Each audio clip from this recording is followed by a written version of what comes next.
Today I will talk about Putin the historian, which is interesting. You know, Putin has become a colleague of mine, and I find it very interesting to try to evaluate Putin's take on history as a historian myself. Before Putin, I have to say, if you look at Soviet and Russian leaders, it wasn't really that often, or that you have as leaders of the state make pronouncements like what Putin did in his article a few days ago on the national interest. One thing that does come to mind is that Brezhnev, in his time, published memoirs about his World War II experience. Those were called Malaya Zemlya, and this was about Brezhnev's involvement in the campaign to retake Novorossiysk, a city on the Black Sea. Now, of course, Brezhnev did not write those memoirs. They were ghost-written for him.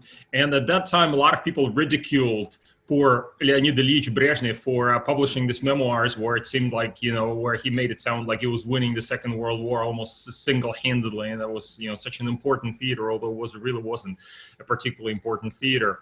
And then another example that comes to mind of a state leader, Russian state or Soviet state leader weighing in on scientific questions is, of course, Stalin, who had also published works in linguistics, oddly enough. So Putin is in a good company here, between Stalin and Brezhnev. I don't know where exactly he places himself. Both are not exactly, not exactly the kind of company I would want to find myself in. But anyway, so I did read his article in National Interest with great interest myself. And that article represents an effort on Putin's part to systematize his thinking and his critique of the Second World War. Now, I'm not suggesting that he wrote it in person, by the way. I'm sure he's got plenty of people who will write it for him.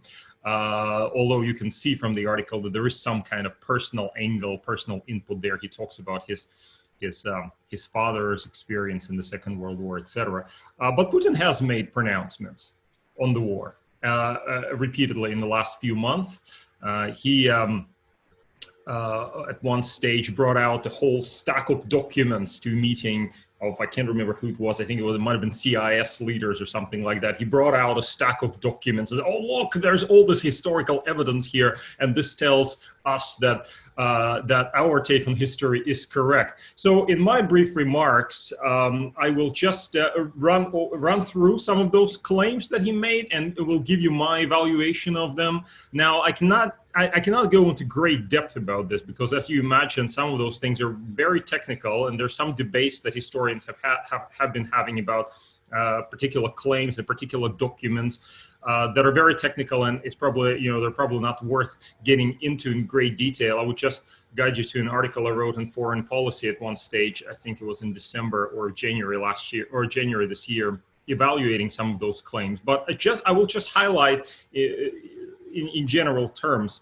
what Putin says happened and where I think his take is wrong, where there is a problem in his take as Putin the historian, and then I will shift to a discussion of World War II narratives in Russia more broadly, to try to explain what that means for the regime today and for the Russians in general.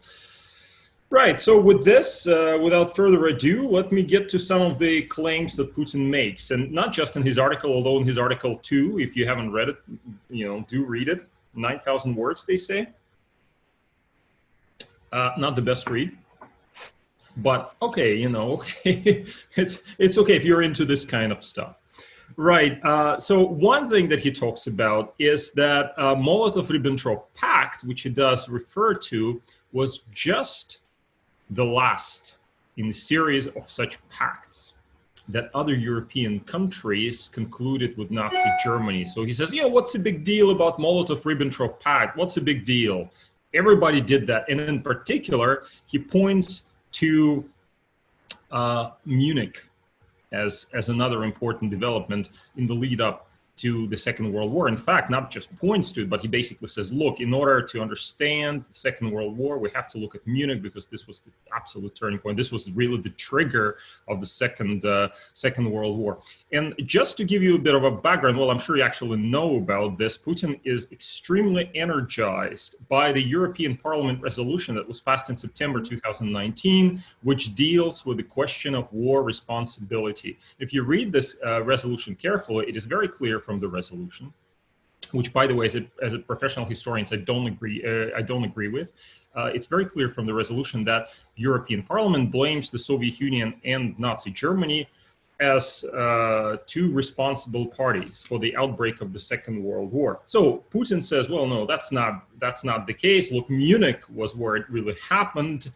The Soviets actually wanted to avoid the Second World War up to 1939, and indeed in some ways beyond that. And they were promoting this concept of collective security at the League of Nations, and they were ignored by Western powers, in particular by London and Paris.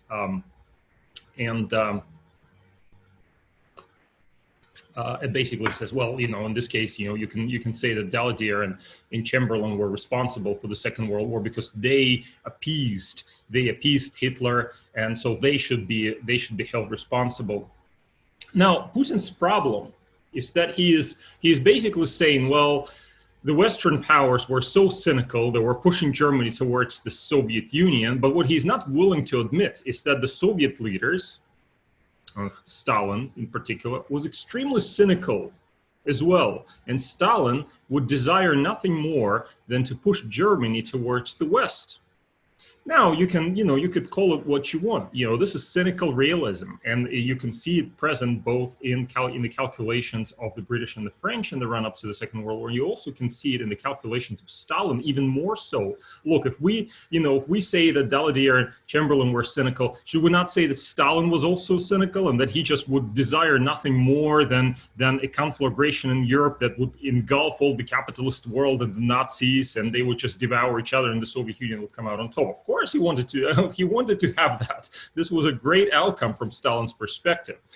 So there's no doubt about that. And Putin characteristically refuses to acknowledge that this was a clear motivation on Stalin's part, even though he blames the West of trying to basically turn Nazi Germany against the USSR.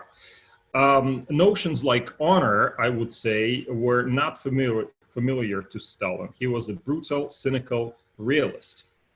Now, where I would agree with Putin is that, yeah, Munich was an important turning point on the road to the Second World War.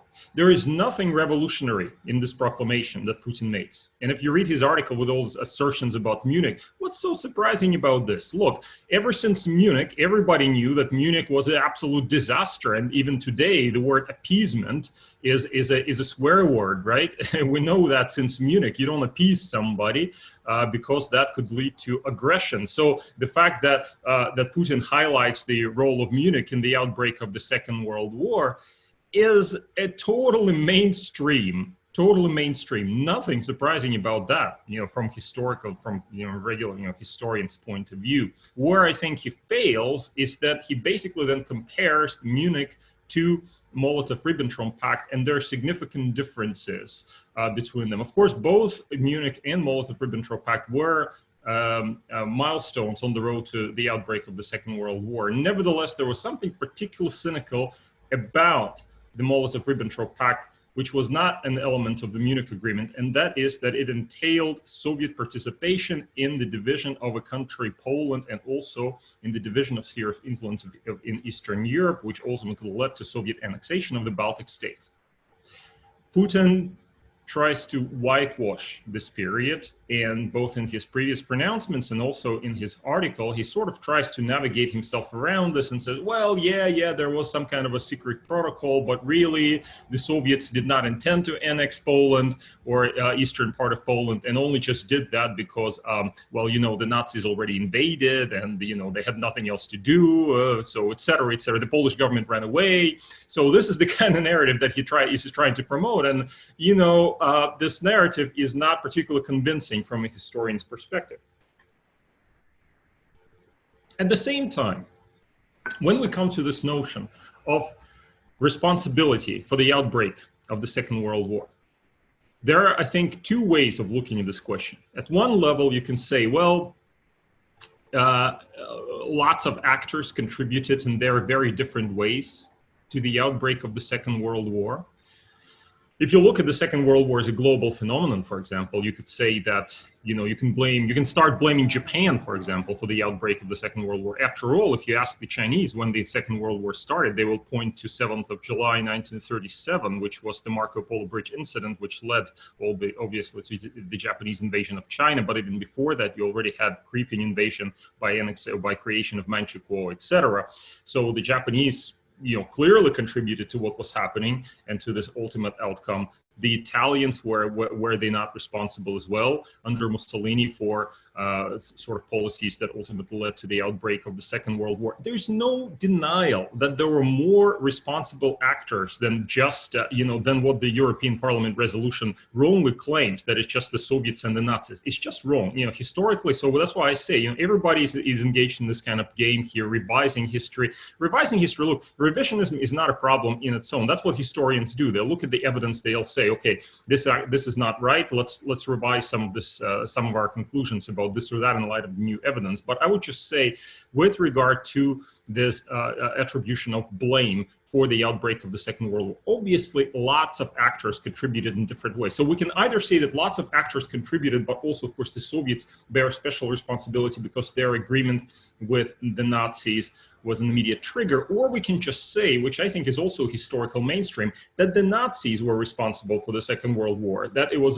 that in large part Hitler's policies led to the outbreak of the Second World War, and they basically take the lion's share of responsibility for it. And you can see how this kind of conclusion would differ from the both Putin's take, that it was the French and the British, and the European Parliament's take, that it was the Soviets and the Nazis. So the bottom line here is that we have to have nuance, and history is all about nuance. You cannot just take a big axe and just chop things up and say, this is how it should be. No. You have very nuanced instruments, and you have contradicting evidence that has to be evaluated. And usually it turns out that nothing is black and white; everything is shades of gray. Now, some of the other claims that Putin makes, both in his article and his various pronouncements, are more easily dismissible. So, for example, he makes a claim in his article about the legality of the Soviet annexation of the Baltics. I don't know why he even does that. That's just so embarrassing.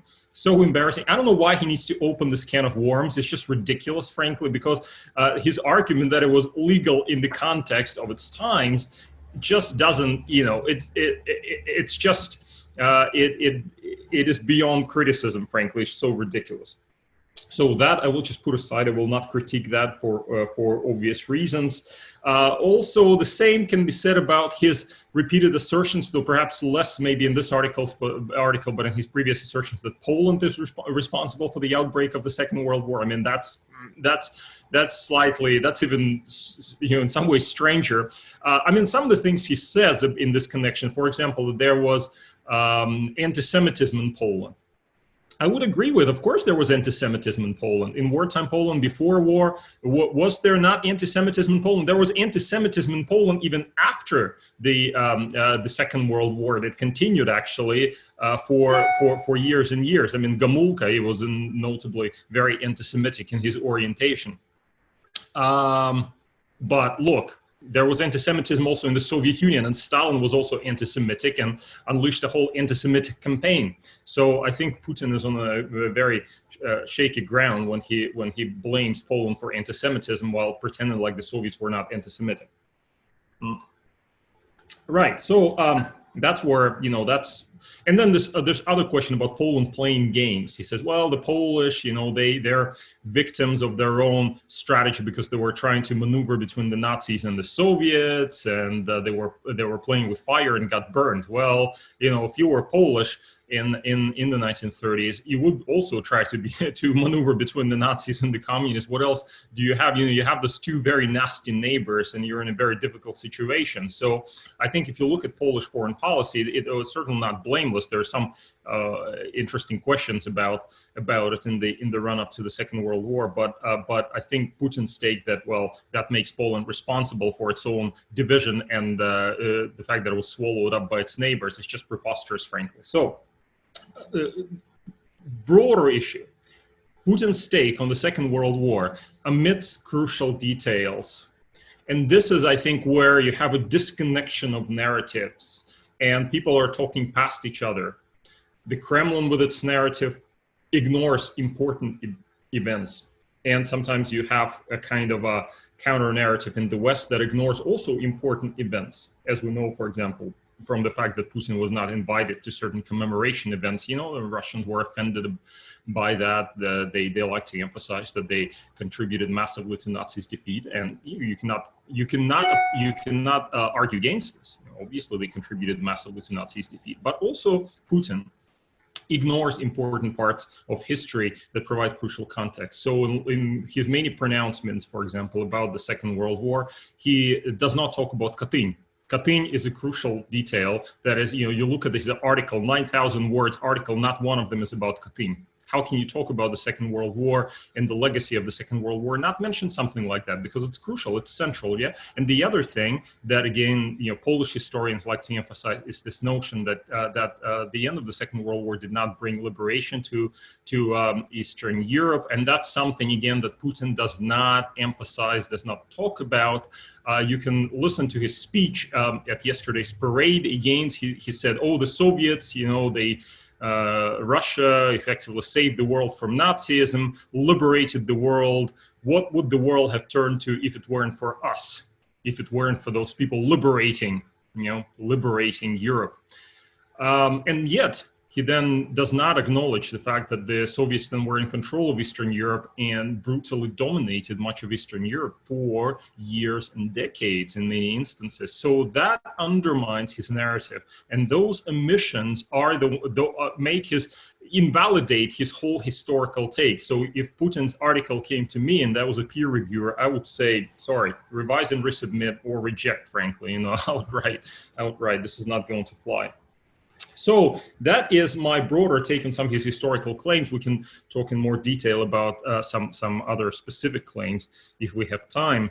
Now I wanted to turn to a broader question of historical legitimation. Why Putin cares so much about the Second World War. And he does care a lot, it seems, about it. And I would connect this issue with legitimacy of his regime and himself as the ruler of this regime. Now, you can have different sources of legitimacy. You can have elections, for example. You can have a democratic open elections. You can be elected as the president. And then you can say, this is my mandate to rule. It comes from the people. The problem, of course, is that in Russia, you do not have democratic elections. You have elections, but they are highly fraudulent. And maybe Putin feels that in part. Maybe he does. Part of the problem. You can also claim legitimacy from ideological narratives. This is what the Soviets did in their time. So they could draw legitimacy from Marxism, Leninism. They would say, yeah, we have Communist Party rule. Why? Because Marx and Lenin said that this is how workers are going to be liberated and how we're going to construct communism and better and new society for the entire world. Now, that sometimes they did not even believe in their own legitimacy narratives. And that is where even the Soviet leaders, and especially Putin, require another source of legitimacy. And why I say Putin especially, because Putin does not even have an ideological source of legitimacy. Some people have said that, for example, Michael McFaul notably argues that Putinism is an ideology. I don't agree. It's a jumbo, mumbo jumbo of concepts. I don't know if it actually works as an ideology. So the fact that Russia does not really have an ideology under Putin is actually one reason why Putin depends even more than the Soviet leaders before.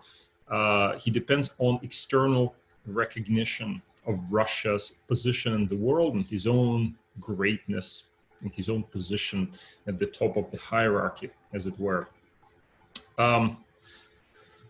Now, how does this external recognition come about?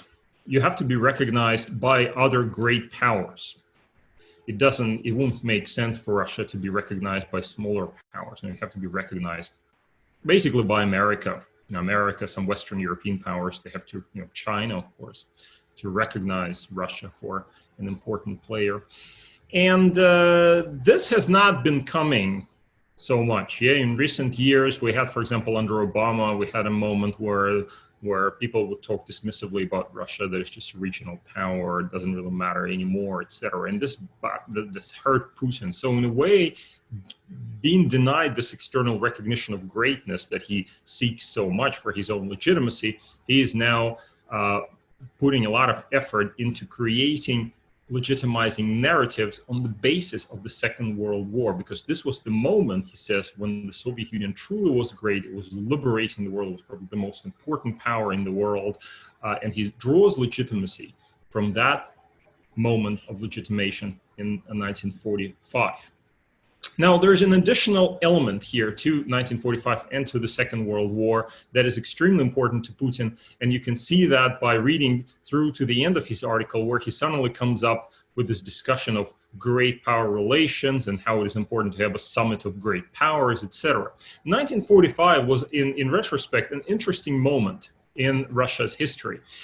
In February 1945, Stalin invited Churchill and Roosevelt for a summit at Yalta in Crimea, where the fate of post-war world was basically largely decided. It was also the last meeting that was quite friendly between the big three, because when you move to Potsdam, this friendliness is no longer there. I mean, for one thing, Roosevelt died and he was replaced by Truman. Also, Churchill was replaced halfway through the summit, and you just don't have. And there were already you have a lot of tensions in this relationship. But in February 1945, it seemed like there was great camaraderie, and Stalin was hoping to create a kind of a, what would you call that? Condominium of a kind. He wanted to divide the world into Soviet and American spheres of influence. It's actually quite interesting because before that, in October 1944, Churchill visited him in Moscow, and Churchill and Stalin had this moment where they discussed the future of Europe, and Churchill, the imperialist that he was,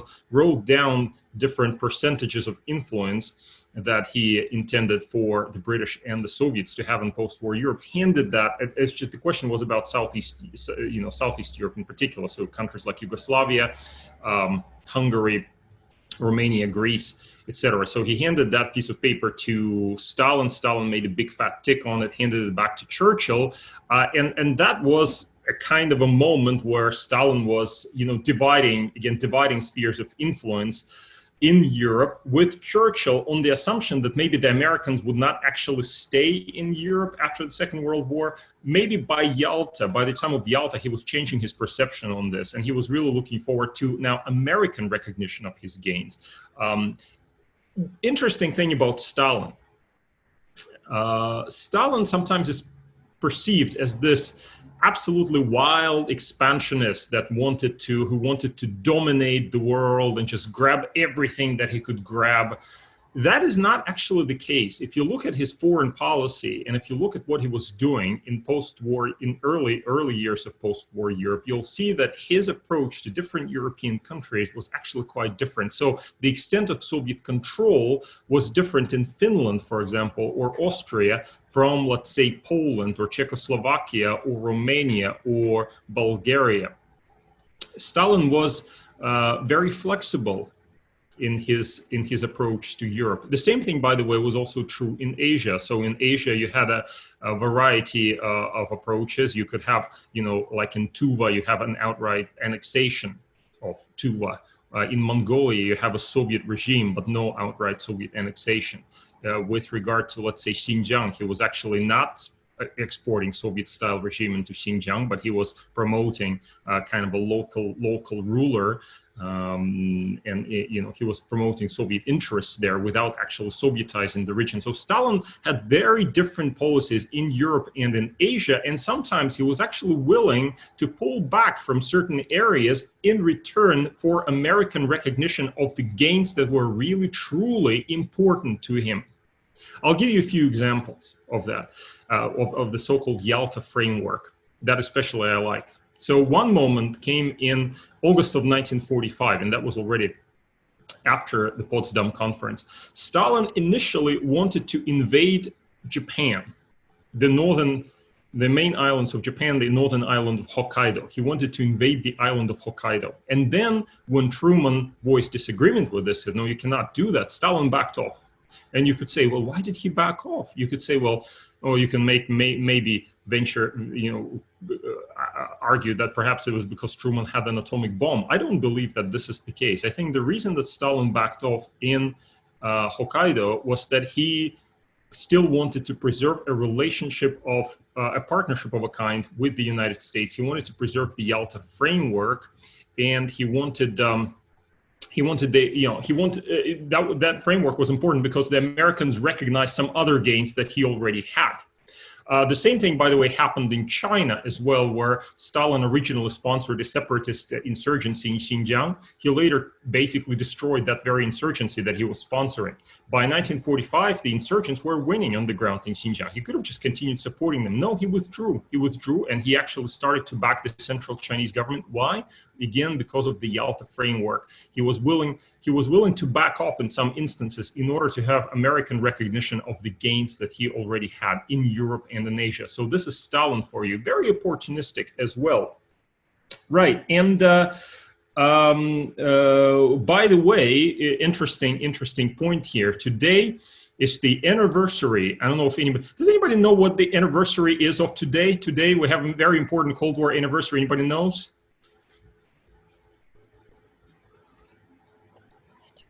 It's not connected to Europe. People are writing in the chat. Let's see what we have. No.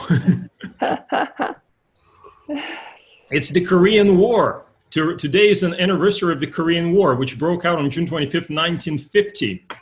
And that is an interesting moment because this was the moment where the Yalta framework finally crumbled. And Stalin was willing to essentially sponsor Kim Il-sung of North Korea to invade South Korea, which highlights an interesting element of Stalin's character. Yes, he was interested in American recognition. Yes, he was interested in being legitimized by the Americans and being recognized and having his sphere of influence. But here's the interesting point. Sometimes when he had an opportunity to go and get something at America's expense or at the West's expense, he went for it. He was also extremely opportunistic. Which brings us back to Putin, because if you think, if you make those historical comparisons are naturally flawed, but think about it, yeah? At one level, Putin also wants to have legitimation. He wants his sphere of influence. I don't know obviously now he cannot claim to have sphere going as far as the Balkans or, Poland or something like that. That's just ridiculous. But supposedly he wants some kind of sphere next to the Russian borders that he wants legitimized or recognized by the West. He really wants that. I mean, it's very clear that he wants the West to stay out of that sphere because he feels that this is his core interest. And some people claim that, well, if the West recognizes this sphere of influence for Putin, some realists in America, for example, have spoken in that vein, saying, well, maybe there's a need to recognize that Russia has its sphere of influence, however constrained it may be. The question then, well, if you recognize that sphere of influence, what happens next? Does it mean that Putin will be forever satisfied? I'm not so sure. I mean, you look at Soviet experience and you look at Stalin's experience, for example, during the Second World War, but also not just Stalin. I don't want to make just comparison to Stalin, but also other Soviet leaders, for example. It is very interesting that the Soviets, just as Putin, wanted legitimacy, wanted recognition, sometimes wanted some kind of condominium with the United States. But when there was an opportunity to undermine their partner and somewhere get some kind of extra leverage somewhere or extend themselves in some particular area without paying the costs, they were willing to do that. And I will leave on this note.